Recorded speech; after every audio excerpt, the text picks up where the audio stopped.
welcome Dr. Sharma on behalf of ISAC, the organizer of this program, today's event. I also welcome Dr. Ansari.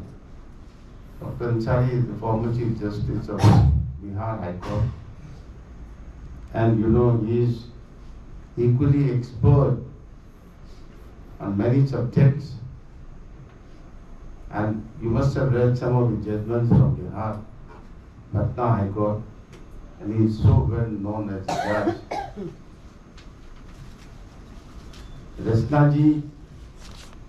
Rachna Srivastava ji, she is the Vice President of the Supreme Court Bar Association, and I welcome her.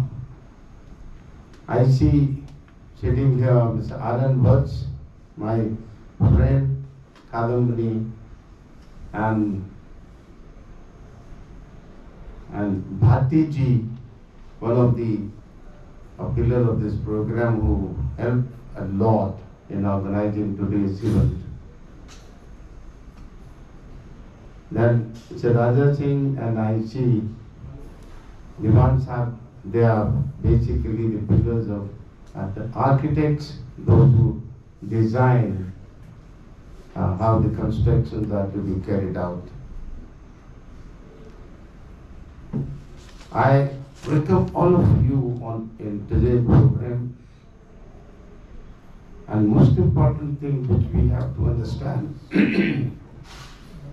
and why this program was initiated is basically Group Captain Naidu and Lakshmi Mini, those who are here, both of them. ISAC is an organization which is being run for a specific purpose. When they were introduced to me by my own friend Raja Singh, who is standing on my right side, we discussed a lot about the cybercrime. It's a trap. And nobody knows when anybody can be trapped, when and how. I can even mention one day we were sitting in India International Center and 2-3 retired judges, one being the Supreme Court. When I introduced Lakshmi to them, they said, yes, we also got a call and we've been cheated like this, but we can't tell it to anybody.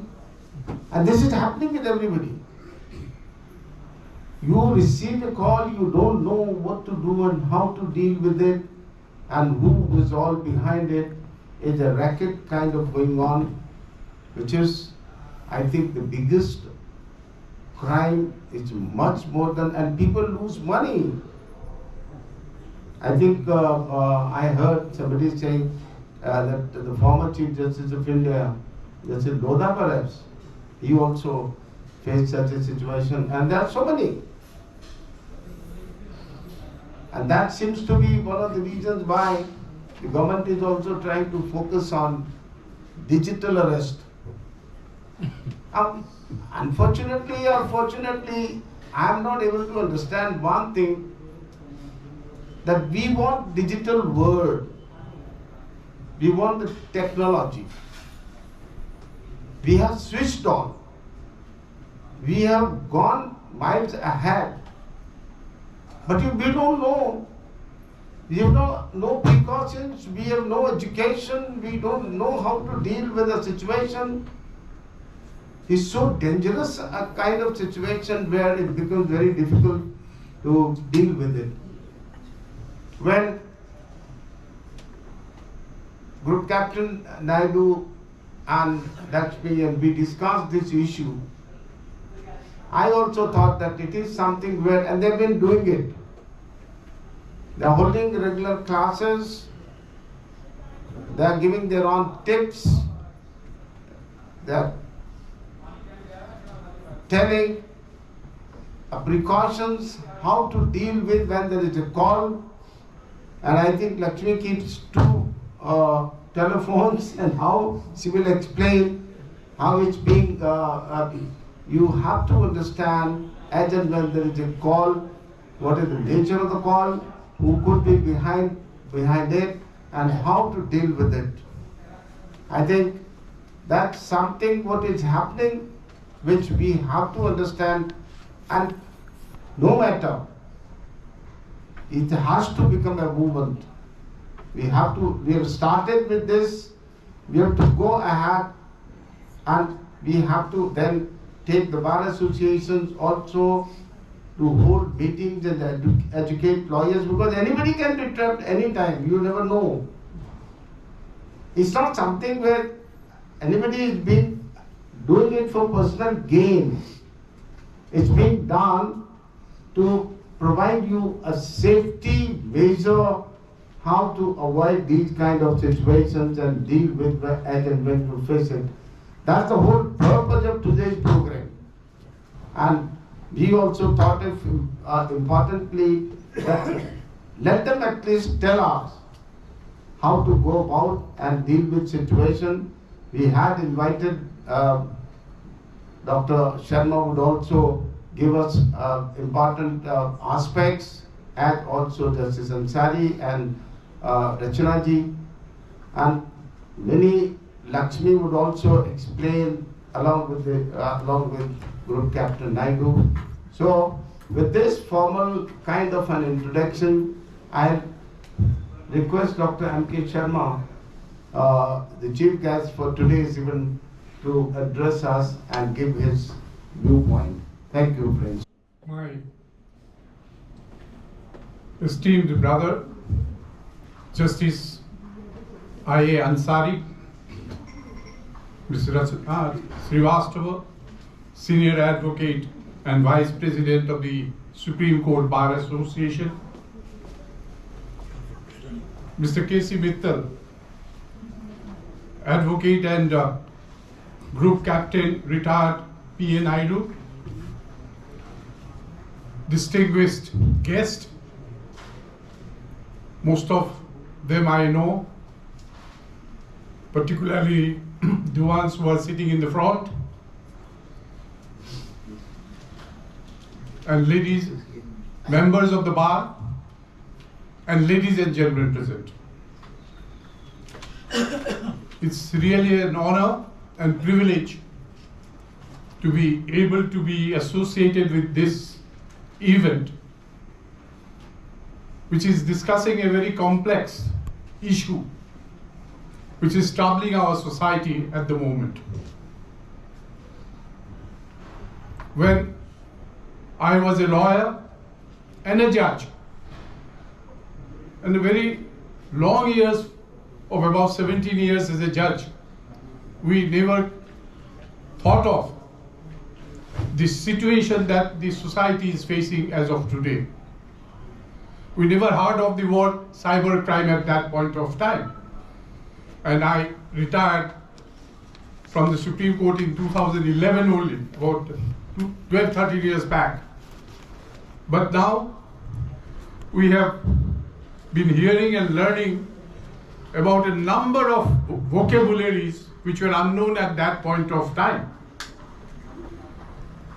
We were dealing with some tangible issues, commercial matters, constitutional matters, civil matters, and most of such matters, particularly the commercial matters, are important matters at that point of time. But the nature of litigation from my days and today's time, there is a lot of difference, lot of complexity has come in, and I'm told by the brother judges who are manning the courts today that they have seen the change in the nature of the litigation that they have been dealing with now. Now, so far cybercrime is concerned, we must first know as to what exactly is the cybercrime, meaning of the word. As per the National Cybercrime Reporting Portal. Cybercrime is, in general, may be defined as any unlawful act where computer or communication device or computer network is used to commit or facilitate the commission of crime. This is the definition of cybercrime, and the same portal also describes the different types of activities, such activities which are 24 in numbers: child pornography,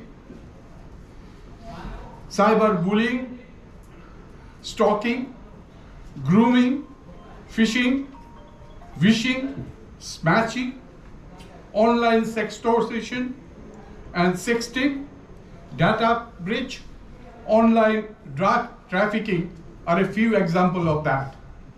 Now, as I said, when I was a judge, some of these words were unknown to us. And today, we are dealing with exactly with those crimes, and we have to deal with them effectively and meaningfully. And therefore, this seminar is being organized to bring awareness to us, to tell us as to how to prevent and how can we save ourselves from being a victim of such offenses. And particularly as judges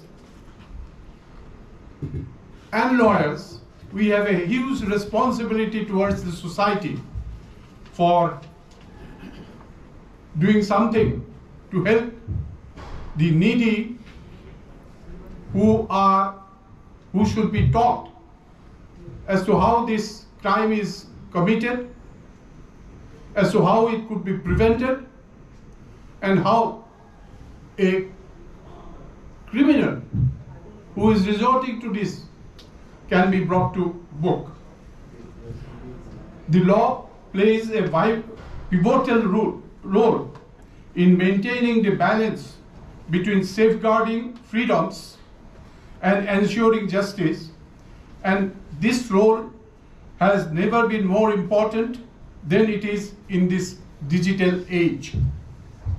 The Bharatiya Nyaya Samhita 2023, the India's new penal code that came into force on 1st of July 2024, addresses this problem that the society faces today, and it has recognizes the growing threat of cybercrime within the definition of organized crime, which finds place in section 111 of Bharatiya Nyaya Samhita and introduces provisions specifically designed to address these challenges. There is a close relationship between cybercrime and the Information Technology Act of 2000. This IT Act of 2000 provides for punishment for sending offensive messages through communication service, etc., and such other similar punishment for offenses more particularly dealt with under section 66 and 67 of that particular IT Act. Cybercrime pose an unique challenge, like, for example, evidence is often digital and can be erased with a click. Crimes can occur across borders, and the pace of technology often outstrips our legislative process. These new age crimes can be prevented only by developing awareness amongst all the people, and also by effective implementation of the laws that are in place today. This makes it crucial for the stakeholders, be it judiciary, executive, or the legislature, to adapt to the nature of the crime committed, to understand the nature of digital evidences, and to recognize the broader implications of laws and the judgments on privacy, data security, and digital rights for addressing these crimes.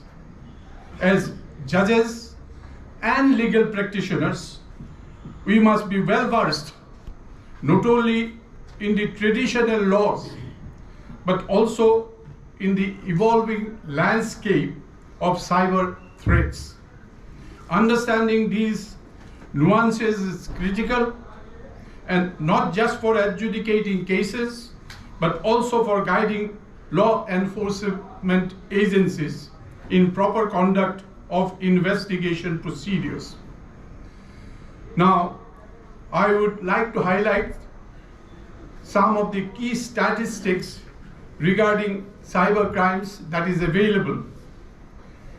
Cybercrime complaints have seen a dramatic surge over recent years and is evident from 2019 to 2020-24, with approximately 26,000 complaints recorded in 2019, rising now to 15,50,000 in 2023 and 7,40,000 in the first 4 months of 2024.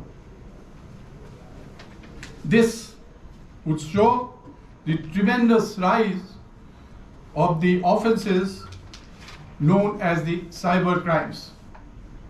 And this indicates the increasing and enormous challenge that law enforcement agencies face in keeping with the evolving nature of the digital threats. As per the Press Information Bureau, state and the union territories,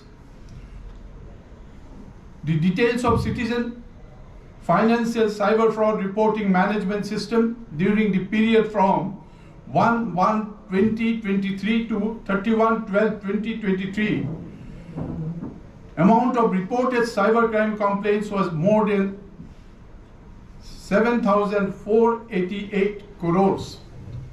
And this is an estimate just for 1 year.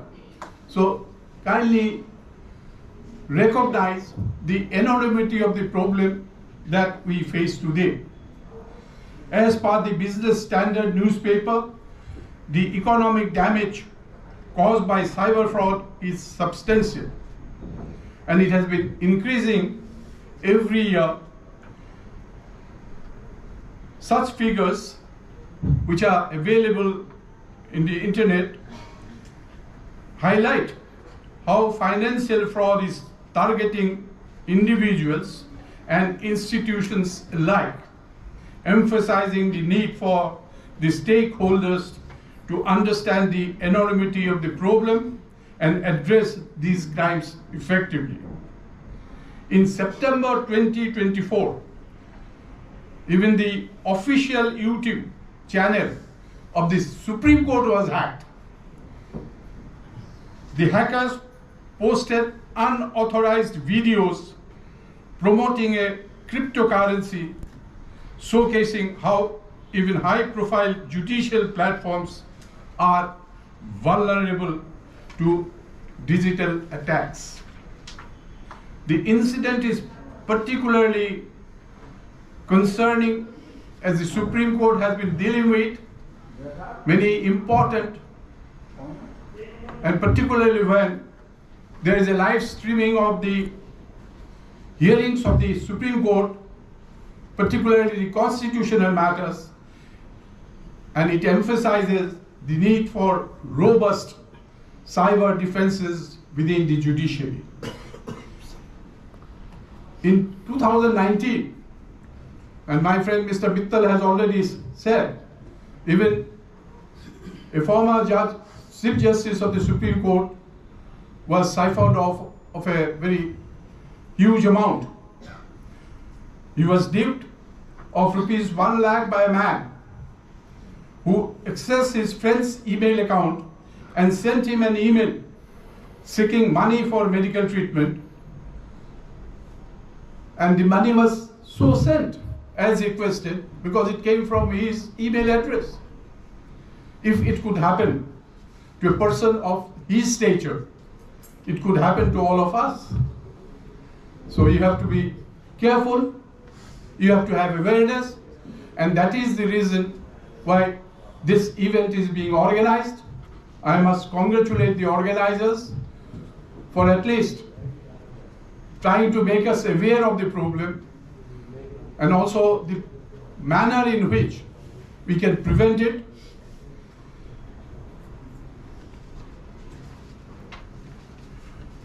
Now, so far awareness, I've been speaking about awareness, and that is the purpose for which this event is being organized. So, according to me, awareness is the first step towards readiness and is the first line of defense in cyber security. The Information Sharing and Analysis Center, that is ISAC, the organizer of this event, has taken a commendable initiative in organizing this awareness session. And this discussion this evening is one of such efforts. This effort underscores the importance of building a judiciary that is equipped to deal with modern challenges, providing a foundation for a more secure digital India. By empowering ourselves with knowledge about cyber security, we can better interpret the laws that govern it, ensure fair trials, and importantly, provide justice to those who fall victim in the crimes of this nature. The central government has also taken some steps and has opened a portal. The National Cybercrime Reporting Portal provides multiple ways for users to report digital crimes ranging from crypto scams to child abuse content online. The portal offers reporting facilities for people who wish to receive police support as well as those wanting to be anonymously register their complaint when reporting a crime related to online child pornography. Good evening, all of you. Honorable Dr. Jstc Sharma, former judge of the Supreme Court, the distinguished senior advocate from the Supreme Court who is here as one of our main speakers, Mr. Mittal, the gentleman who has organized this program, and Group Captain Naidu, who has been behind the screen in organizing this program. Members of the bar, ladies and gentlemen, we have had the benefit of listening to Dr. Justice Dr. M.K. Sharma. Einstein obviously better educated as far as the cyber crimes or cyber attacks are concerned. Ladies and gentlemen, the world has become very small. It has shrunk. That's why you see it is called a global village. Internet has really reduced the distance, not physically, but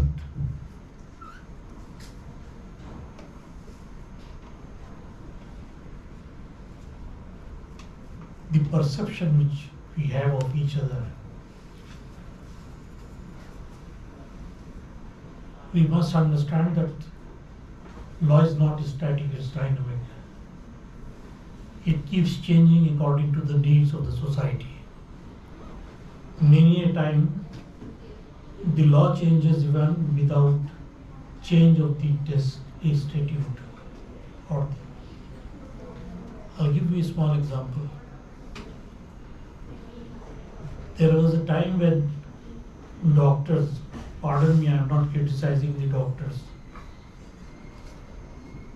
were worshipped as semi-gods.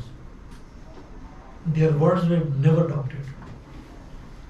When this was the situation of the doctors in the society, the law was that if a witness has said that I have seen this accused stabbing the abdomen of the deceased, the doctor comes and says, I did not find any stab wound on the abdomen of this person, but there was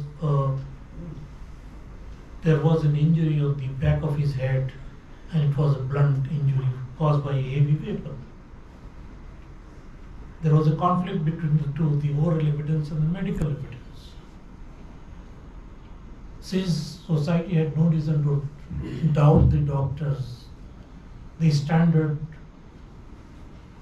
law was that the doctor evidence will prevail and the accused will be acquitted because the doctor cannot lie. What is the situation today? We go to a doctor, he gives us a number of investigations to be made, and looking at the prescription right inside the chamber of the doctor, we start wondering how much commission is he going to get. Profession is same, but our perception has changed because of our experience. So silently the law also changed. And the position of law today is if there is a conflict between the oral and the medical evidence, the court cannot take the easy path of acquitting the accused. It has to decide which between the two is telling the truth. If they find that it is the eyewitness who is telling the truth, there is no impediment convicting the accused, even if the medical evidence goes contrary to him and belie the evidence of the eyewitness. That is the sea change. I'll give you one more example to make it explicit. The standard definition of rape in the United Kingdom was, and substantially even today is, unlawful sexual intercourse by a man with a woman without her consent or against her will. I repeat, unlawful sexual intercourse by a man with a woman without her consent or against her will. The question arose whether within this definition a husband can be held responsible for committing rape on his wife if he has sex with his wife without her consent or against her will. The courts decided in United Kingdom that since by marriage a woman surrenders to the husband, this word unlawful has to be read outside the institution of marriage, and the result is that if the husband has even forcibly sex with his wife, it will not amount to rape. The definition remains the same, but the time has changed. People's perception has changed, concept has changed, outlook has changed. With the result today, the court said, no, there is no reason to read the word unlawful outside the institution of marriage. Because by marriage, a woman does not become a junior partner in the institution of marriage. She is equal partner in the institution of marriage, and therefore, if the husband has sex with her without her consent or against her will, it will amount to rape. So there is no change in the law, but still the law stands changed because our perception changes. Unfortunately, like in case of cybercrime, also law is lagging behind. As Dr. Sharma says, we have not been able to prevent ourselves from the attack of the cybercrime. And therefore, as Mr. Mittal says, we have to educate ourselves. The worst part is, despite the fact that RBI has done some work, social media has been warning us, don't take any calls don't open any portal if you are invited to. As human beings, we are impulsive. We open it and became victim. And it is not uneducated people, it is even educated people like the Chief Justice of India, as you have heard. Very recently, I have also become a victim of cybercrime just about 15 days back. Luckily, no money was taken from me, but a lot of messages were sent to different people in my name. It has come even in the reported in the newspapers that one judge has become a victim of cybercrime. That judge happens to be me. What do we do? And here, I think programs such as the one which we have today is very important. And I must thank and congratulate Mr. Mittal, Group Captain Naidu, and all of you for organizing this function to make us aware and prevent crime. Because as far as cyber crimes are concerned, please remember the best thing is to prevent it. And that will require awareness. That awareness program is not as much as it ought to have been. By now we all ought to have been not only educated but even aware. Simply education will not do. I may be doing yes, don't click, but I do it and become a victim. So that impulse has to be controlled, and that can be done only when there is awareness. Our own personal experience guide us. I will just give you a small example. I went to United Kingdom many years back after the assassination of Rajiv Gandhi.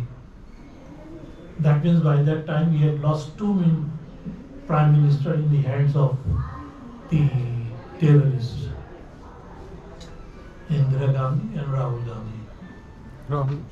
When I was Rajiv Gandhi. When I was returning from UK at the Heathrow airport, I was waiting for the security announcement as we used to have here, and today we have it here.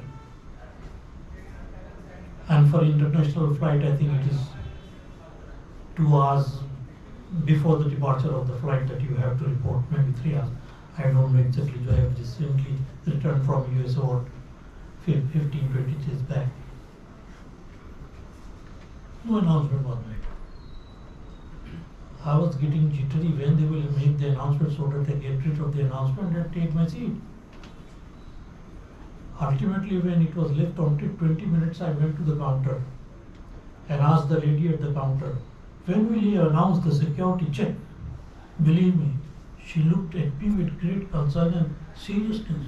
And she said, sir, do you have any security problem? Then I realized there is no physical frisking, because this crime of terrorism had not affected them, neither in UK nor in US. But look at the same country after September 11. Even the former President of India, Dr. APJ Abdul Kalam, was frisked in United States. Though later on they apologized for frisking. The fact about the matter that he was frisked. George Fernandez, who was the defense minister, was frisked. He was stripped and was because his name was involved in a bomb explosion when he was an activist. These are realities of life. So unless, that's why it is said, wearer knows where the shoe pinches. So when the shoe pinches, then we realize. Now this crime has started pinching everyone. Many of us have reported the crime, cybercrime. Have you ever heard what is the progress? Has any investigating officer come and told you whether he has made any seizure or not? a relative of mine who is a doctor in Gangaram Hospital. He suffered a loss of 4 crores by simply blackmailing him that this will be reported, that you have received narcotics. They have no idea about it. And when I saw it, I found it is written as notary. I said, Dr. Saab, you have been fooled. There is no law enforcement agency. That's the situation. And it is not something long past, it is just about a year in a place like Delhi, which we suppose is a very educated place. Even here, the situation is such, you can imagine what must be happening in the nook and corner of this country.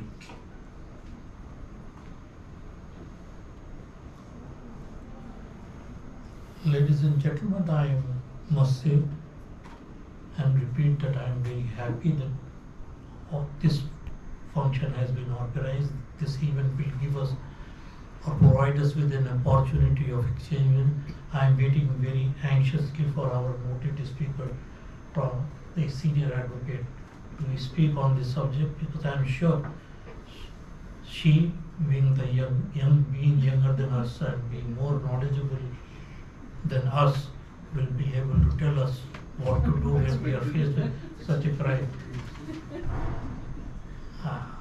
I hope and trust that this function serves the purpose for which it has been convened. I must thank all of you in general for giving me or for providing me with an opportunity to address you. And I thank Mr. Mittal in particular for letting me have my views shared with all of you. Thank you very much. Honorable Justice Dr. M.K. Sharma, Honorable Justice Ansari,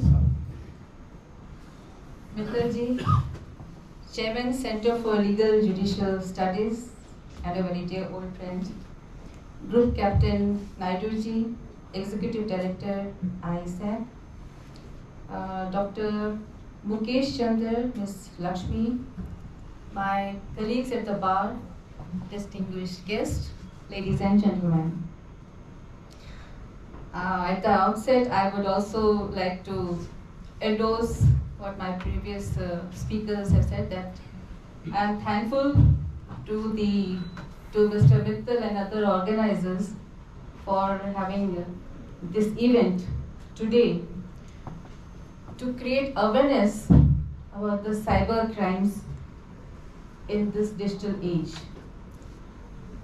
This seminar, I think, is the need of the hour today, because I think almost all of us, but no exception I guess, has experienced some kind of this cybercrime. We have been a victim of the cybercrime. Maybe we got some messages, we clicked on that, we got some email or something related to that. In today's interconnected world, Internet has transformed the way we live, we work and communicate. This has brought unparalleled convenience and opportunities to individuals, business and government worldwide. From online banking to e-commerce to education and healthcare, Internet has revolutionized nearly every aspect of human life. However, with these advancements comes a shadow side, cybercrime. From identity theft and phishing scams to ransomware attacks and data breaches, cybercrime poses a significant threat to individuals, business, and governments alike. As technology evolves, so do the methods employed by cyber criminals, posing a significant threat to individuals, organizations, and even national security. Now, what is cybercrime? Cybercrime refers to illegal activities conducted through digital means, often involving computers, networks, or the internet. These crimes can range from hacking, phishing to identity theft, ransomware attacks, and cyberbullying. What makes cybercrime particularly alarming is their borderless nature. Perpetrators can operate from any corner of the globe, often making them difficult to track and prosecute. What kinds of cybercrimes are there? Like hacking, the unauthorized access to computer systems or network to steal, manipulate, or destroy data. Phishing, which is fraudulent attempts to obtain sensitive information such as password or credit card details by posing as a trustworthy entity. Ransomware attacks, which is malicious software that locks users out of their system until a ransom is paid.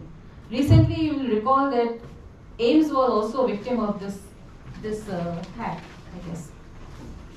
Identity theft, stealing someone's personal information to commit fraud or other crimes. And cyberbullying, use of digital platforms to harass, threat, or demean individuals. Espionage, targeting government or corporate systems to steal classified information. Prevalence of cybercrime has grown exponentially in recent years. According to cybersecurity reports, cybercrimes causes trillions of dollars in global losses annually.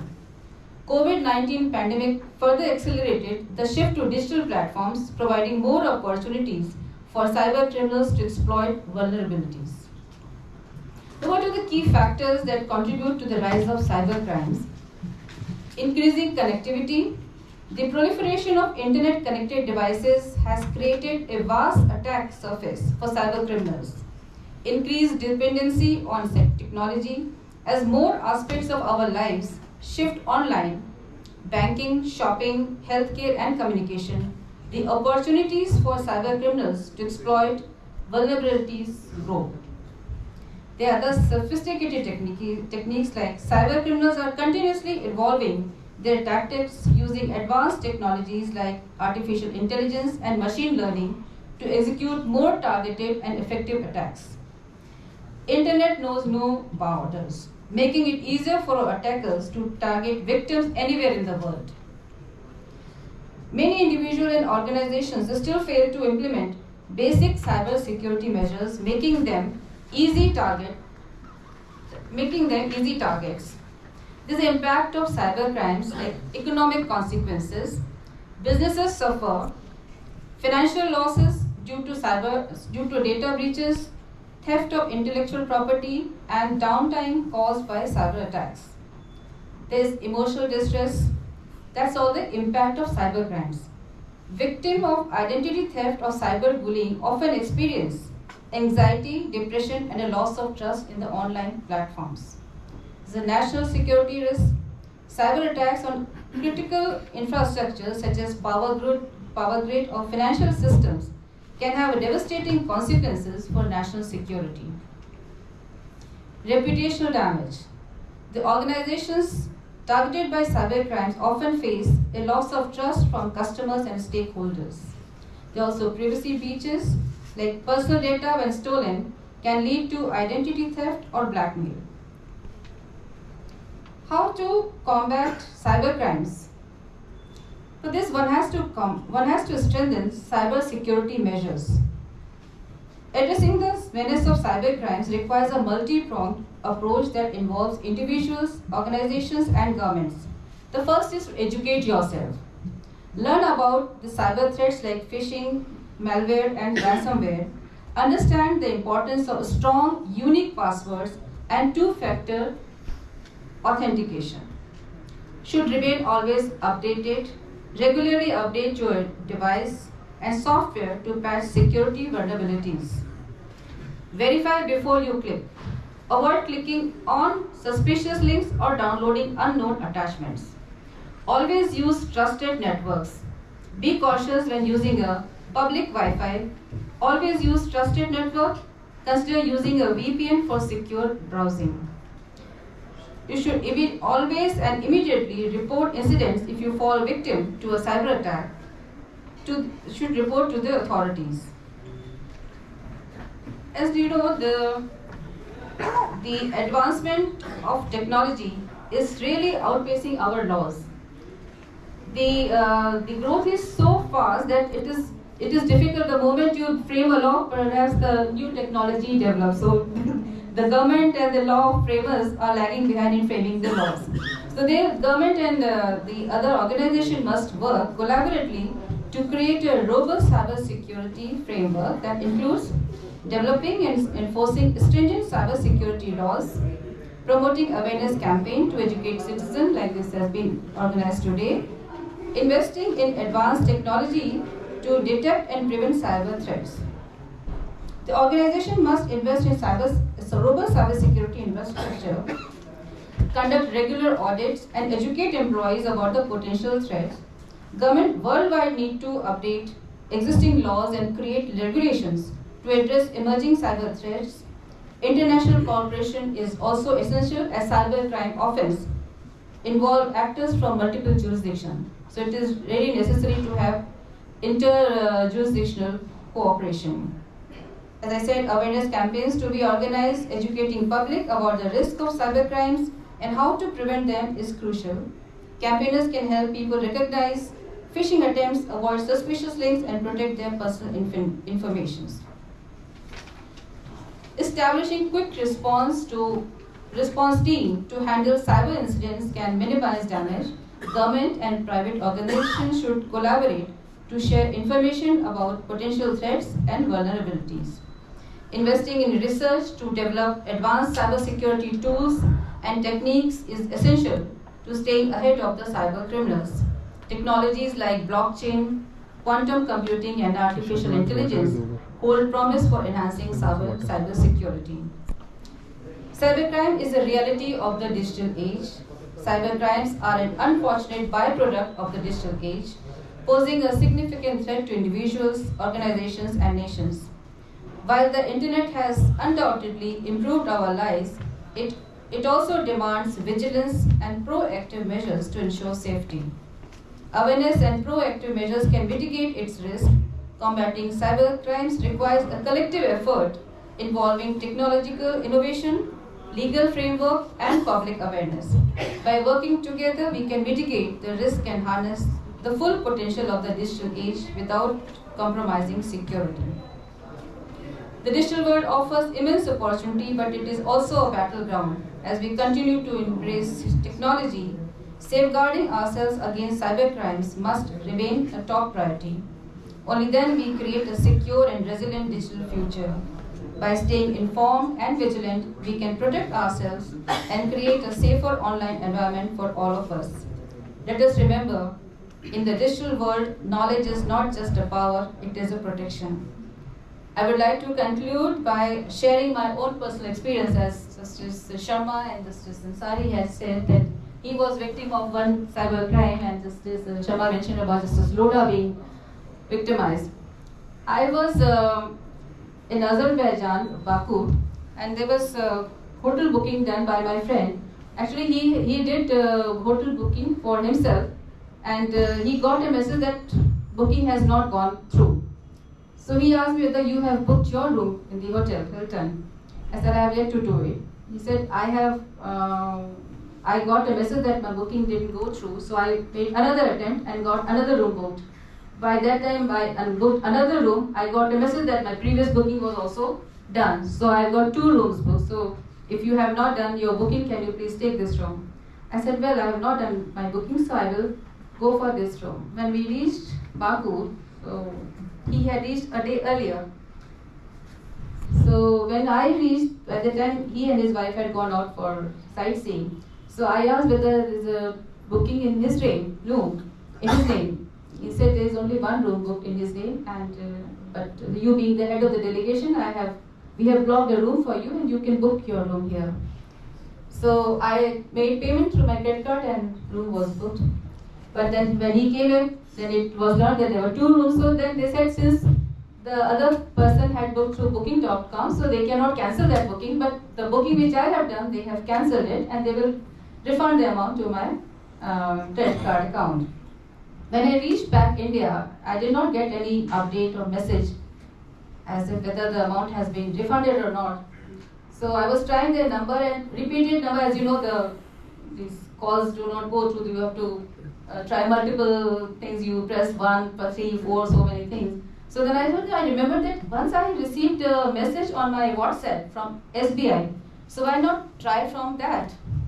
So I immediately searched the number and saw the SBI logo in the DP.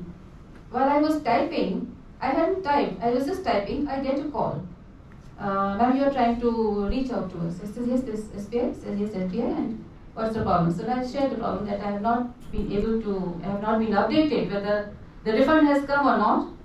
So he says, just let me check. And then he told me he had all the details when I visited Baku, which hotel I stayed and how much was the amount which I had spent. So I was convinced this is a genuine person. So then he says, madam, I would like you to give you some instructions. Please go to App Store and then type something. He said, so he asked me to download any disk. So the thing is that any disk when This modern world paved way to the cybercrime and made it inevitable part of the digital development. That was very true, ma'am. Thanks once again. And next, I request Group Captain P.A. Naidu, Executive Director of ISAC, to address the audience. Group Captain Naidu, sir, will share insights about ISAC, its mission and role of COP-Connect in contributing. I must thank for Mr. Mittal to set the actual scope. And all three of you have touched different points, which we hopefully will be able to address because in your points there were problems, and we look forward and hope that we will be able to provide some solutions at least. Now, the problem, like what Ms. Rachna has mentioned, it's about being hypnotized, and actually we get hypnotized. They are so very professional. Trust me, most of the criminals are 6, 7 standard, 8 standard, 9 standard, maximum 12 fail. Not that 12th fail which the movie is there. Otherwise 12th fail actually. And they're very, very professional in going about their job. The only way, like both the honorable judges have mentioned, is awareness, alertness. We have to be alert. Just being aware is not good enough, as what ma'am has mentioned. She was aware, she is highly educated, but that alertness at that moment, it had taken a little while for her to realize that she was being conned. That alertness only can avoid cyber breaches. I'll just take a little while. First of all, I want to say why I am here and what is ISAC, because some of you may think that why are these honorable judges speaking in this particular session. We are a non-profit organization. We work in cyber security space for over 14 years. We have public partnership with the Ministry of Education for cyber security capacity building. We work with the Ministry of Defense on various issues related to the cyber security. We work with the Ministry of Electronics. Communities of first responders are knowing people who can be helpful and be reached out at any time. And India is one of the countries, only one country which has taken a lot of steps. We should be proud of the fact that the RBI has been ahead of all other countries in bringing regulations. The government of India, the MHA, has been ahead of every other country in creating processes and bringing out technologies despite various difficulties that they have in procuring technology and procuring the manpower and all that. Despite all that, they have been doing fantastic work. But they can only come into play when someone reports, and reporting is not easy. I was speaking to someone here from the bar. He said reaching out to the police is not an easy task. First of all, psychological stigma. It's not easy to go and sit along with other maybe criminals, we don't know, and discuss your problem and wait for your turn to come. Aapka number kab lagega pata nahi, because they are very busy. Police has got lot of problems. They are completely stressed out. Most of them actually don't know the cyber laws, and they have to deal with the cyber laws. And cyber crime section is actually not very attractive section, lucrative section, so to say. So many times what happens is it's also a punishment posting, or someone who is asking for a choice posting or a compassionate posting to meet their own personal requirements are getting posted there. That's where the problem is. But there are some states where engineers are getting, they are joining as constables and inspectors. There the things are definitely different. So dealing with police is a stressful task even today for whoever it is. I have had a case where the Honorable Minister for Home Affairs in Karnataka, he said he has been cheated, like what ma'am has said, and he lost money. And he didn't want to complain. And when he complained, the police kept saying, yes sir, we're doing something, nothing happened. So it's a reality that dealing with police is not the best way to find solution to the problem. Now what is the best way? Unless we go and report, no solution comes. How do we report? That's where the MHA and Honorable Justice Sharma has mentioned about the toll-free number 1930. Phenomenal work it is doing. Phenomenal work that toll-free number is able to do. And trust me, except for 1 or 2 states which did not adopt initially, they also realized that if it is not adopted, they will be losing out a lot, and the people are losing out a lot. They have come on board now. Now it's almost across the country, it is available. Now what is required is to be able to report. If we are able to report, there are 3 windows: a golden window, a silver window, and a plain simple window. Now golden window is 4 hours.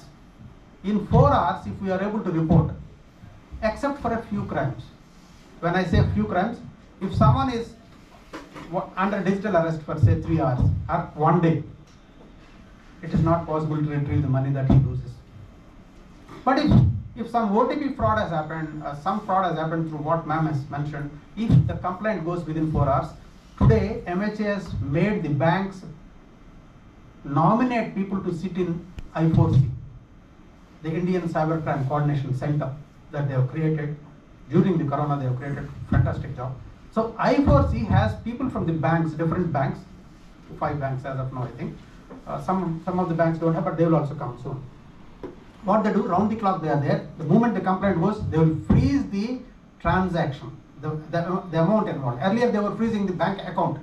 By freezing bank account, it was causing difficulty to the people. So they only freeze that particular transaction. 1 freeze, 2 refund also.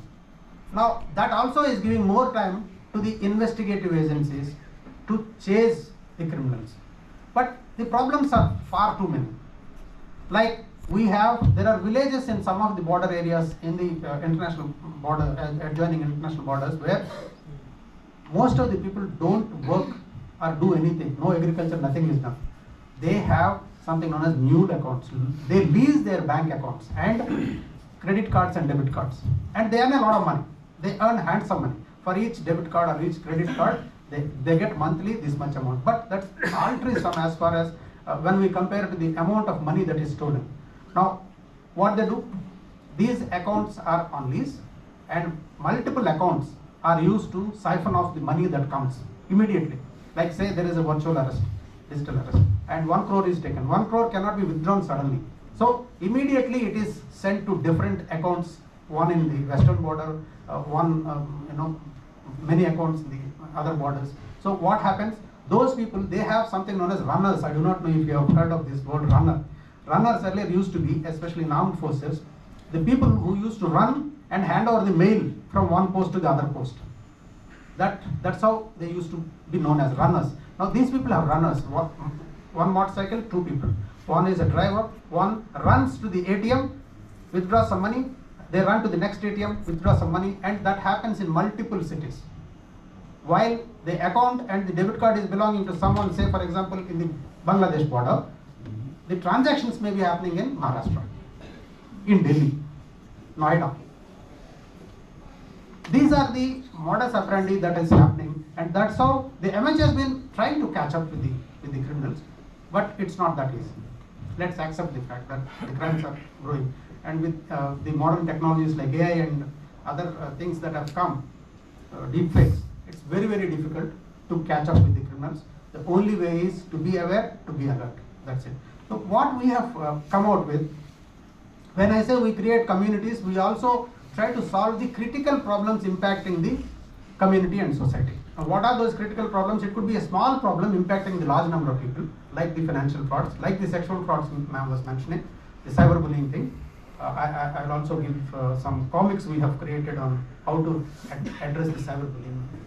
Now, what happens is, these small problems become multitudinal, difficult level problem for the government and as well as the individual who is going through the psychological trauma and the problem that happen. Many of them are ending their lives, especially loan app frauds. If you have heard of, 64 people have died in the recent past, and most of them lower strata of the society.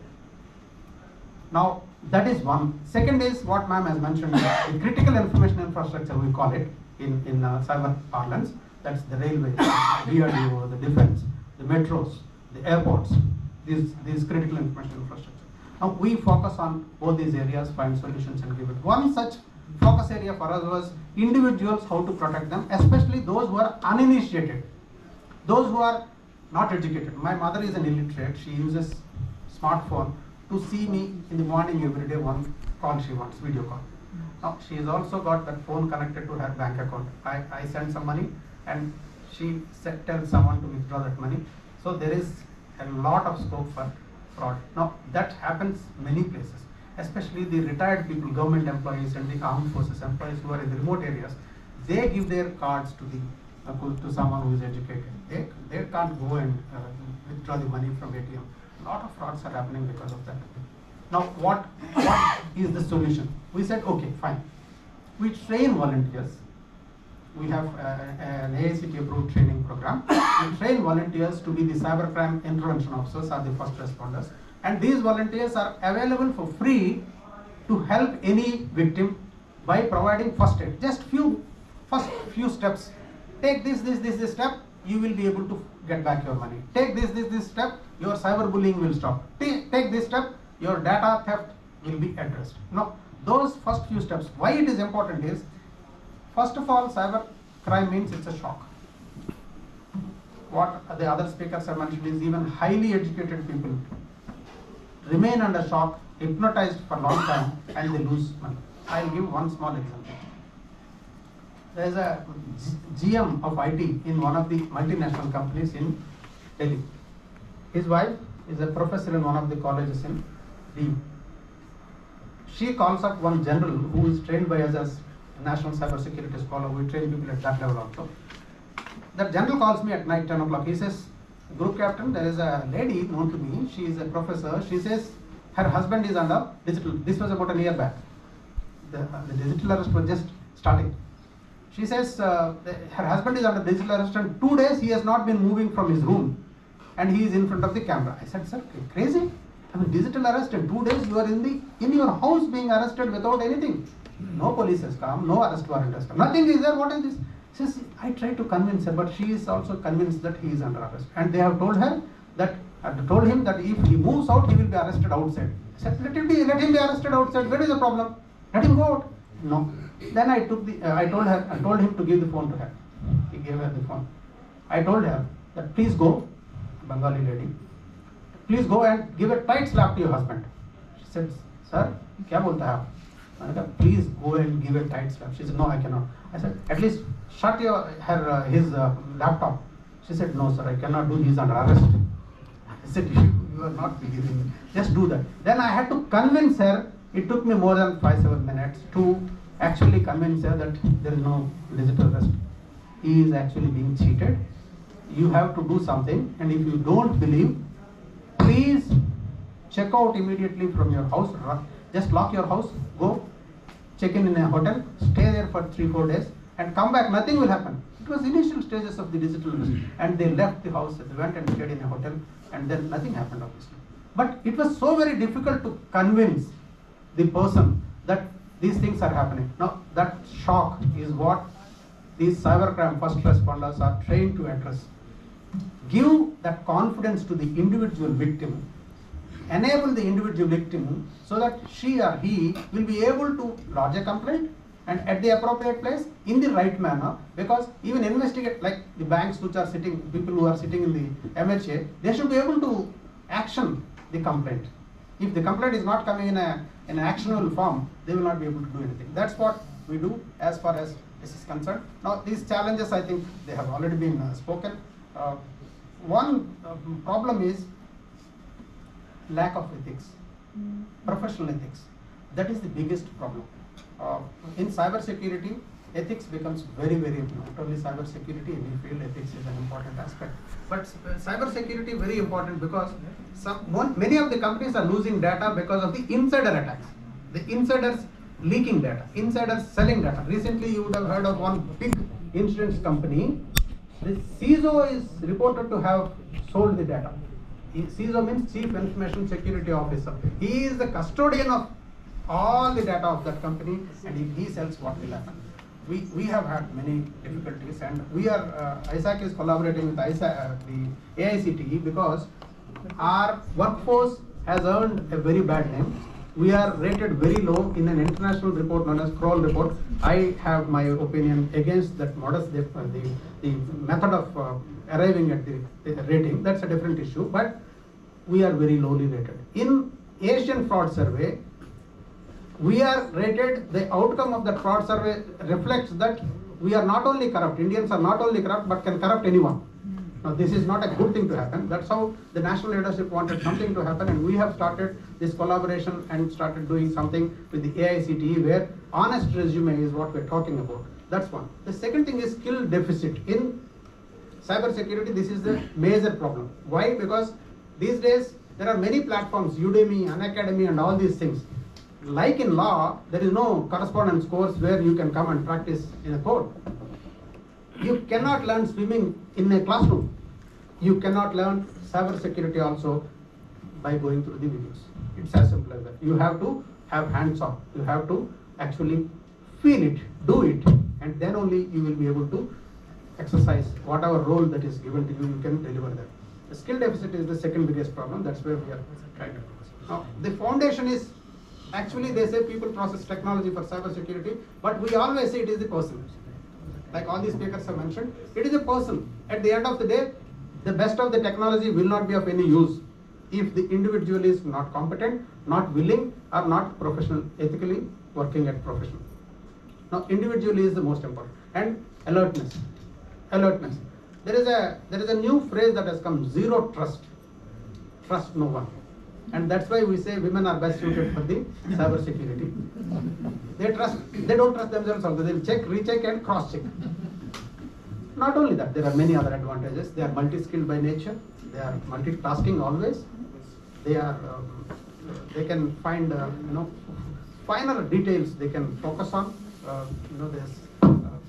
There's always a possibility that if my wife gives me a needle and a thread to put it inside, I will lose the needle.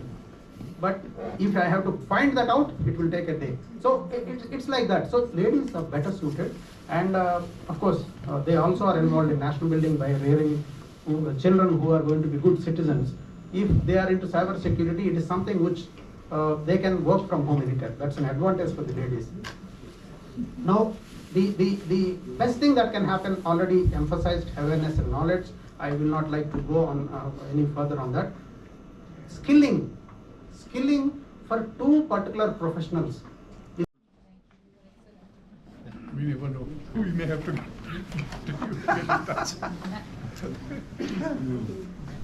I want you all to identify which category you belong to. The first one, I never thought I would be a cyber victim. I thought it would only happen to others. Feel free to raise your hands. I know everything. Cyber fraud cannot fool me. Category number 2. Number 3, I don't even know if I've already become a victim. 4, I'm a victim, but I cannot reveal it to anyone. And yeah, I think you can even check your phones. You can check for messages like part-time job or Rummy, Khelo, Jito. You already won some lottery without even getting the ticket. Now you might fall in that category. Some OTPs which you never asked for. So fifth one, my life is an open book, let the world read it. So these are the kind of people who will upload their WhatsApp status every now and then. They'll even share that I'm going from Chennai to Mumbai in this particular flight. They'll even upload their boarding pass and they'll say that I'll be drinking coffee in this cafe. So the fifth category. Sixth one, what mobile, what computer, I don't care. I don't know if that category exists. And seventh one, cyber fraud is a myth. I don't think that even exists. So just to prove that point wrong, you have the statistics here. So more than 5,000 cybercrime complaints are registered per day. So just think about the ones that go unregistered. And there's like 80% rise in extortion, and the data, it speaks to you. You could be the next if you are not prepared. Trust me, even when you're sleepy at night time using your phone, accidentally you click on something, right? Happened to anybody? Yes? So just in case you click on something malicious, you can be a cyber victim as well. So I think Naidu sir has already spoken about our organization, but these are the notable collaboration, and in fact we are sitting here. I think our other director might be signing some collaboration right now. That is the pace at which we are collaborating with other organization, and if anybody wants some collaboration, we have dropped even our cards in that jar, so you can get it from that. So now a quick task to you all. I want you all to identify the fake profiles. I've numbered it to you, numbered it for you, 1, 2, 3, 4, 5, 6, 7, 8. Which one, according to you, is a fake profile? Could be any. Huh? Could be any of them. Okay. Sorry? Any of them. Yes, I think we should have been aware that we are taking the session for the lawyers who know everything. Yes, you're right. All of these profiles can be fake. I want to quickly show you, this particular slide as well. So here in the middle, you can see this website called "This person does not exist." Every time you type, this website, you just blank and click on the link, it will show you a unique picture. Okay, and based on the gender, age, or ethnicity, you can filter it and then find the image. And this lady will not even exist. She might be a mix of many features, but every time. So next time if somebody sends you a request in Facebook or in WhatsApp, somebody texts you, they might be decent looking, but trust me, that person might not even exist. So yes, before we proceed, if we think that we are highly educated and cyber fraud is all a myth, then I would like to drag your attention. I think our dignitaries already covered the news where even our previous CGI, somebody impersonated him and then asked for 500 rupees. So even that screenshot was shared in Twitter and he had to file a complaint. And a lot of, even our Supreme Court's YouTube channel was also hacked recently, if you're aware of it. And a lot of other cases. And we'll be actually showing you what might have gone wrong. So I need all your attention, 100% attention for the next few slides here. Phishing. Ma'am had already mentioned about phishing. So you all know it's not the F-I-S-H-I-N-G wala phishing, it's P-H-I-S-H-I-N-G. So this is a cyber attack with a fraud. What they do is, just like that, phishing me, there is a bait, and then they'll, the victim will fall for it. So similarly, they might call you, they might send you a message or an email, and then they'll try to get sensitive data from you. So I've told you what phishing is. Now I'll show you how phishing looks like. I'm sure you might have seen these kind of messages towards your left. You can see this message was really received by an admin of an organization, educational institution in fact. He lost 3 lakh rupees. Now being lawyers, I think you will be able to find out the red flags in this message. If you're receiving a message like this, what do you think might be the red flag here? If you see 9:30 p.m., so there's a column there, and then the grammar, the structure, everything is actually showing a red flag. This is what people fail to recognize and they fall for it. And like ma'am said about any desk, similar message was received by a housewife, and then she even gave the code to that AnyDesk thing, and the fraud was able to see what the lady was doing. He asked for 10 rupee, the typical 10 rupee what every fraud asks the victim, and they think that it's only 10 rupee, I can transfer that. But she quickly typed the code, and then the fraud said, "Arey, ye to jaldi kar liya, mujhe dikhai nahi de raha hai." That's when she realized that she was sharing the screen with the fraud. And in the middle, the BSNL, this particular document looks so genuine with all the logos and seal, but no, it can be fake. And towards your right, Indian Oil 65th anniversary. I'm sure in WhatsApp you might have seen Tata Motors or Tata Amazon anniversary. Have you ever wondered, it shows as Indian Oil, but then there's Egoist Tropical, this particular website. The website will be different, so always be careful what you're clicking. So like sir said, we've got Honk, hacked or not kiosk, which is non-intrusive and will let you know whether your device is actually hacked or not. And there is another website which you all can visit, it's called as Virus Total. If this particular link, Egoist Tropical, if you paste it here in the URL section of Virus Total website, you'll see that it will show that it is malicious. Even if it doesn't show, doesn't mean that it is not malicious, but if it is showing that it is malicious or suspicious, that means there is something wrong about it. And towards your right, now this one, have I been pawned? And here, if you enter your mail ID, it will show you all the breaches that have happened in your particular mail ID. You can try that. So we have spoken about what is phishing. Now next, what is financial fraud? Somebody wanted to click a photo? Should I? You want to know that? You have clicked? All right. So, financial frauds. When money is gone, when from your pocket money goes, yes, financial fraud happens, but online financial fraud happens when through phishing or any other kind of cyber fraud or cybercrime, you lose your money. So we'll show you a particular case here. Hi, kahan par ho aap? Court mein. Might be, an advocate or somebody who is trying to answer these questions. So somebody, all of a sudden, if somebody texts you and then asks you for money, understand, this is a time when even to give 10 rupees to a known person, you think twice. So why should you give 10,000? I think here he has asked for 10,000 rupees, but there are people who transfer money like this. Can you believe it? Yes, they do it. And ma'am had mentioned about any desk. So there is one more application. Recently, our organization had the opportunity to conduct session for Ghaziabad Police. And there, the driver who accompanied us, he told us that I didn't click on anything, I didn't give OTP, but I lost my money. In news, you see, right? He did nothing. He just attended a call and he lost the money. But what is the real story?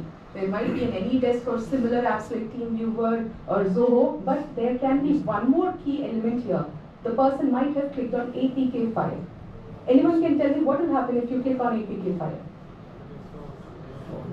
Yes. Slowly the bots will be released and the hacker can actually control your phone gets compromised. So I told the driver that definitely you would have clicked on APK. He kept arguing. And then finally I told him, please give your phone, and then I asked him to type APK in his WhatsApp. There were 3 APK files in his WhatsApp in the name of SBI KYC. I think ma'am, you might have got an APK as well, right? Yes, good that you didn't click on it. So this one, this is a very famous, thing that I want to tell you. This happened to a professor from Lucknow. She was COVID positive, and she wanted to order food, doorstep deliveries from Sagar Ratna. 1 thali ke saath 3 thali muft. Too good to be true. Always remember, is not true. Might be a trap, an attempt to put you into, cybercrime, some kind of trap. So here what happened is this lady, she clicked on the APK file. She didn't know that it's Sagar Ratna is such a famous chain. Why would they create a website on Wixsite? Wixsite, even a child can create website. This is not a genuine website, plus the number from which the messages came. They won't be sending messages like this. And she lost 3 lakh rupees. But yes, our team was there to guide her how to file the complaint and all. But like our dignitary said, preventive or proactive prevention is the best step that we can do. Towards your right, now that happens especially to the senior citizens, their family. The family receives calls saying that your father or your mother tried to send money. I mean, we were trying to send money to your parents, but they were not reachable, so they asked us to send the money to you. When it's money, nobody says no, right? And yes, it is the greed, it is the fear, it is all these kind of emotion, the distress that the fraud misuses. So when it is money, the lady said yes, and then she didn't know that every time she was receiving money and trying to send the excess money to the fraud, she thought that the money getting reversed was from the bank. She even said the fraud's name is fraud. That is again wrong. You should not say anybody whom you actually don't know. So she kept thinking that the 45,000 is getting reversed back to her account, but it was a message sent by the fraud. She didn't realize it until her account became zero balance. So this one, even today, we got a call. That lady is a senior citizen. So what she did is in WhatsApp, she got a message saying that unknowingly I gave your number and the OTP has come to your phone. So can you please pass it on to me? It will be from a known number of yours. Some contact, and when you share that OTP, your account gets compromised, be it your WhatsApp, be it your Insta, and after that what happens is the same modus operandi, it gets repeated. Everybody will start getting messages saying that unknowingly the OTP has come to you, so give it. They'll start asking money and many accounts get hacked. So here you can see one more thing. this Insta expert here, Shivam Singh, his account was compromised and he is now asking a young girl to invest in crypto and Bitcoin. And this girl doesn't realize that she is not paying Shivam, but she is paying it to Ali Mehdi. Always note whom you are paying money to. Okay, even if it is like trading fraud or anything, you actually try paying money to an organization, but you end up paying it to personal UPI IDs. Now this is one kind of fraud where I request everybody to pay full attention because this is highly like suicidal. The victims who came to us were highly suicidal. But touch wood, so far not even a single victim had to commit suicide. And we were able to handhold them and then pull them out of that situation, and they are leading an extraordinarily normal life now. But in news, like in Malayalam news, recently I could hear that one lady, she committed suicide and the news channel just told that she took loan online, that's it. The news is not even telling that what happened at the background, what did she suffer. And also, there was a family, of 4, I think sir already gave us the number, 64 people committed suicide just recently. It is because of frauds like this. Now what happened in these kind of fraud? You download an application, people like to do things instantly. It's not the older times when people are patiently waiting in queue to get the loan and then doing all the paperwork. When somebody is offering you money, instant money, just like instantly, instant coffee, they fall for it. And it will be a very nominal amount of maybe 2,000 rupee or 5,000 rupee. When they download this application, they don't realize that this is a part of a Chinese mafia loan app fraud. When they download it, they give access to their gallery and their WhatsApp contact. And now, like towards your left, you can see Magic Cash, Cash Planner, Hippo Cash. These are non-RBI approved loan apps. RBI has strictly mandated not to pay back a single rupee to these kind of frauds. And towards your, like in the middle, you can see they give the cash and then they say that within 7 days you can, pay us back. But the blackmailing call starts very quickly. They'll call you, see, towards your right, you can see. Even if you take money or not, if you even accidentally download this application, they'll start blackmailing you. What they do, they'll take your photos, they'll morph it, they'll even take your contacts photos, they'll morph that, and then they'll form a group, start blackmailing people. They'll send highly defamatory messages like these, which I cannot even read it. To be honest, the line is written, you can read it for yourself. Imagine the situation of the victim. If this kind of message about someone is sent to their WhatsApp contact, what will be the situation? And towards the middle, this happened to a cybersecurity expert who was just curious to know what it is. We told them not to do it, but he said, no, I quickly uninstalled it. But within 3 years, we got 18 missed calls from him. He was shivering because this message was sent to his wife and mother. They first sent it to the close contact, and then they sent it to everybody. And then towards your right, you can see, I'll create a nude out of your photo and then send it to all.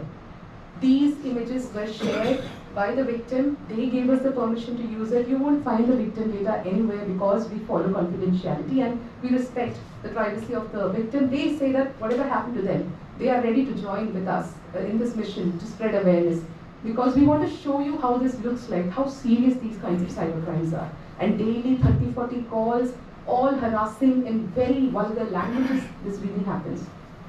Another similar kind of fraud where the harassment is same and people are suicidal is sextortion. Now the modus operandi that I am going to tell you, this happens to men especially, but then females are also requested to listen to us because they call us and tell that their husband, their son, their fiancé, their father-in-law, everybody is suffering. So yes, please. This one, what happens is this beautiful girl might start a chat in Insta or maybe in WhatsApp. Then she'll invite you for a video call. Even accidentally, if you attend the video, I wish I had the phone with me. There is a small device, just 99 rupees you get for a camera cover. How many of you have a camera cover in your front cam? We have to buy and stick that. In laptop you might be using, but for phone also you can use it, hide it. Because even in office, one person who accidentally attended the call, at the other side there will be a lady stripping, and your face gets recorded there. A video with you in it, and some vulgar act going on. Will that be scary or not? Yes. And trust me, people have been crying and then telling us that, who will believe me? I think I have also committed a crime. Because cybercrime is one such crime where if it's a theft or something, you would actually feel, guilty to fight back. You'll rush to the police station and file a complaint. But when it comes to cybercrime, you somewhere feel that, okay, there's some stupidity that I did, because of which this happened, right? So, and cybercrime is one kind of crime where the pain, the intensity won't be understood by a person who never had it. Just like headache or stomach pain, when you have it, you realize how painful it is. So maybe when I'm talking right now, all of us spoke right now, the intensity of this particular kind of crime will be understood when you even get to experience 1% of it. And trust me, cyber victims, they break down. They have terrible, they're in terrible state when they go through it. And in case of sextortion, the blackmailing happens. Day one, they'll be getting a call from, day one or day two, they'll be getting a call from fake police, cyber police. In Truecaller, they'll be wearing that, they'll be putting that uniform photo, and then they'll say that, मैं Delhi police से बोल रहा हूँ, जल्दी पैसा दो, निपटा दो, लड़की बगल में बैठ के रो रही है. Okay, beta, nipta do beta. They also say like that. And another time they told that the girl has committed suicide, so jaldi nipta do, paisa do, jaldi nipta do. No police will call anybody like this and ask for money. It's something that we need to know. And after this, a fake YouTuber towards your right, he'll call and tell that 95% मैंने upload कर दिया है video. So immediately pay me the money, otherwise I'll upload it. So this modus operandi is getting repeated since years. When a victim tells us that this happened the first time, we know what is the rest of the story. This is getting repeated. But what pains us the most is, like, if you are attending a session, you know what this is. You'll be telling this to your family, your friends. But there might be situations where people are not aware of it. The reason why we all, like Naidu, Mittal, Sir, and Raja, and our team actually decided to do the session is to make you all aware. So that if anybody you know is silently suffering, they can reach out to us and seek help from us. We've got 21,000 volunteers with us. We've got this application which you can download. I will share the QR code. It's in fact outside also. It's there. Please download it. Because recently one case came, 24-year-old boy from Patiala. He committed suicide, and after that his cousin came to us. We felt bad. I wish, we wish if the boy had attended our session, if he knew that there is a way out of this. It's not a dead end. There is a way out of this. That life would have been saved. The CCTV footage showed that he was continuously getting called. He was worried. He wrote his suicide note. He went upstairs and he committed suicide. This could have been avoided. And that is how serious, and that is the importance of this session, we doing this session today. And these kind of mails, be aware, this is rampantly, being witnessed by people. From your mail ID, the mail will come. And it will make you feel that, okay, my ID is hacked. But might be some spoofing or something, but don't get panicked. You don't need to pay anybody, you don't need to do anything except, we'll be actually telling you the steps, including filing the complaint and all. But these kind of messages from your own mail ID, even the educated ones start shivering. But unless you know that there is a way out of all these things, nothing to worry. And this was shared by the girls. At your home, I'm very sure there might be young girls, right? Please tell them, this is the time when girls get infatuated, or girls or boys. They just start sharing their personal photos and videos, later get blackmailed like this, and the boy, you can see, he's even telling the police, kuch nahi kar sakta, koi kuch nahi kar sakta. I'll continue to do this. And the girl, despite blocking him, he's continuously following him. And she also gave us the permission to use this. And Sir was talking about the comic book, which is actually distributed. Even you are free to purchase it. We'll be giving you the details. So one thing, all of you, imagine at home you have children, right? Small children.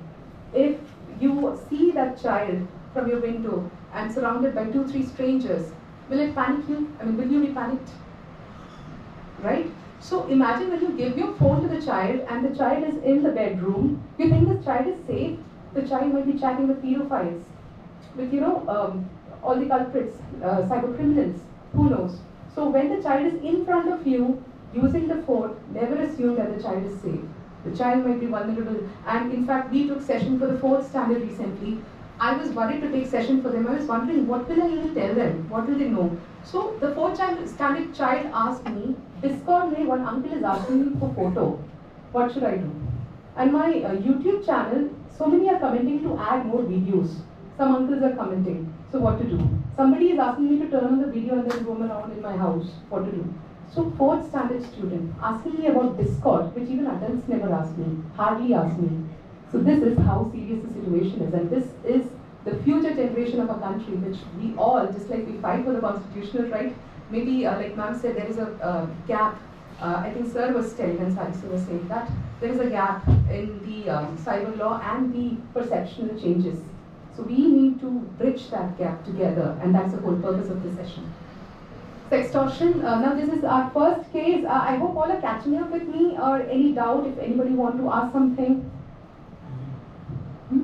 Sorry? I can hear some, whispering. Okay, all right. So yes, sextortion.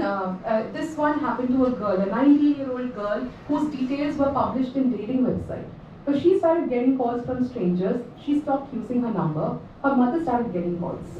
And she came to us, sir, you remember, right? You were in Delhi at that time. And she was suicidal as well. And she said, we asked her to file the complaint like a regular step. She said that, what will people think of me? Now this particular thing, what people say that, what will people think of me if I go to police station? This prejudice is existing in our society, and this is something we need to erase. And we had to tell her, make her understand that no, she has to file a complaint, and only then the solution will be there. She couldn't actually tell to her father, she's from a very conservative family, but our CCIOs could tell her one thing, that if your mother started getting calls, that means it might be somebody you know. Whom do you suspect? Then she added one boy's name, whose proposal she turned down 6 months back. And turns out, he was the one. Within 1 day, he was caught, his devices were seized, all the details were erased from the dating website. This happened almost 3 years back. She was 19-year-old girl, and now she's a very confident girl, and she invited us, the suicidal girl I was talking about, she invited us for her wedding. And she is also a CCIO, and this case was shared by her in the month of May, I believe, yes. So here she's calling me, she's from Tamil Nadu, Coimbatore, she's calling me Akka. One of my friends called, and here the student, you know, if you are searching for job, you will be in portals, and then you will be sharing your Aadhaar card, your resume everywhere, even when the mail ID looks genuine, but no, it can be fake. Deloitte director's role was available, and one person applied for it. He was asked to pay 1 lakh rupee. Never pay money when you are applying for job. He applied for the job, and he, sir contacted us CCIOs, and then this case was allotted to us, and we saw one thing. We requested the victim to share screenshot of the mail he received. It was Deloitte, and that spelling, that I, it was not a normal dot. It was I acute. Mail ID, slight change. And the president of the CAT bar, I request her, this is in the larger interest of all of us, the lawyers, the judges, the judicial officers. Why can't we, at the level of the bar associations, organize programs, invite them? Yes. We'll organize them. We'll do that, and so that it will help the entire community. It will have the judges and lawyers, everybody. So I think that would be an ideal thing to do in the larger interest.